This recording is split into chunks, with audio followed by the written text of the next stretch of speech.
Varias calles alternativas se preparan para ser utilizadas por más de 100.000 vehículos durante el tiempo que dure la construcción del viaducto de Madame Lynch y Aviadores del Chaco. Los vendedores de la zona, por su parte, exigen un resarcimiento por daños y perjuicios por valor de 70 millones de guaraníes. Nuestro compañero Mauricio Durán nos amplía esta información. Buenas tardes, Mauricio. Buenas tardes, Cintia. Así es, varios temas se tocaron el día de hoy ya en la audiencia pública realizada entre miembros del Ministerio de Obras Públicas y Comunicaciones y las personas que se verían afectadas por esta situación. El trabajo debería iniciarse ya en agosto, según mencionaban las autoridades.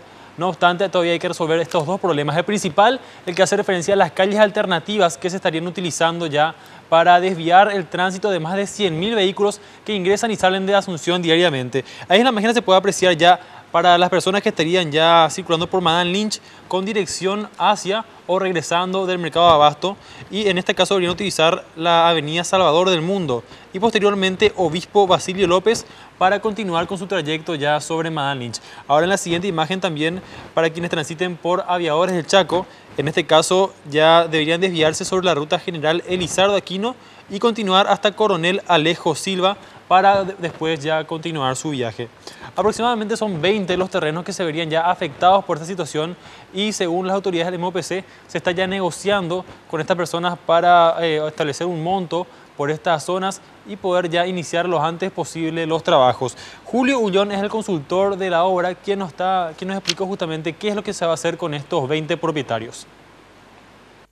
Es una solución largamente postergada, ya que miles de compatriotas tienen todos los días que esperar horas para cruzar esta intersección, y realmente el costo de alrededor de 3 millones de dólares, que el costo de la indemnización es mínimo en comparación a los beneficios económicos que va a traer este proyecto a la ciudadanía, tanto de Asunción como de Luque y del área metropolitana. Existen también unos 150 vendedores ambulantes en la zona quienes participaron de esta reunión con las autoridades del MOPC y exigieron ya también saber qué es lo que va a pasar con ellos, ya que este lugar es su zona de sustento y estarían perdiendo una importante cantidad de dinero. Inicialmente el trabajo se habla de 1 año y medio aproximadamente, pero ellos dicen que esto nunca es seguro, por lo cual exigen también a las autoridades algún tipo de resarcimiento o también alguna solución o reubicación para evitar que esto ocurra. Esto es lo que precisaba al respecto Richard Vallejos, también representante de los vendedores ambulantes. Para decir que va a poner reubicación es imposible, no hay. Entonces la única alternativa es de indemnizar a la persona perjudicada por la infraestructura. Aproximadamente para los trabajadores de la vía pública se tiene que estimar a los 70 millones de guaraníes por trabajadores.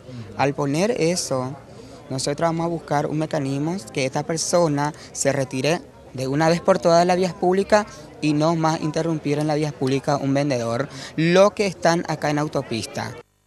Muy bien, y llama la atención, Cintia, Belén, exigen 70 millones de guaraníes por vendedor, son 150 vendedores ambulantes, o sea, 2.3 millones de dólares sería solamente ya para resarcir a estos vendedores ambulantes, y teniendo en cuenta que el costo de la obra es de 7 millones, es casi la mitad del costo de la obra solamente para vendedores ambulantes de la zona.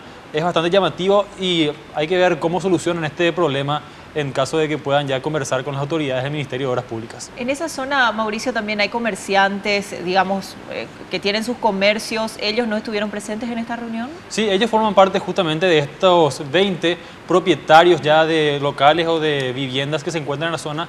Para ellos hay un monto de 3 millones de dólares que debe ser dividido obviamente entre los propietarios, y este sería el dinero que se estaría ya entregando a estas personas. Otra vez llama la atención, 3 millones de dólares para 20 personas propietarias que tienen sus viviendas, sus locales y pagan impuestos en este lugar, y 2.3 millones de dólares para los vendedores ambulantes del lugar.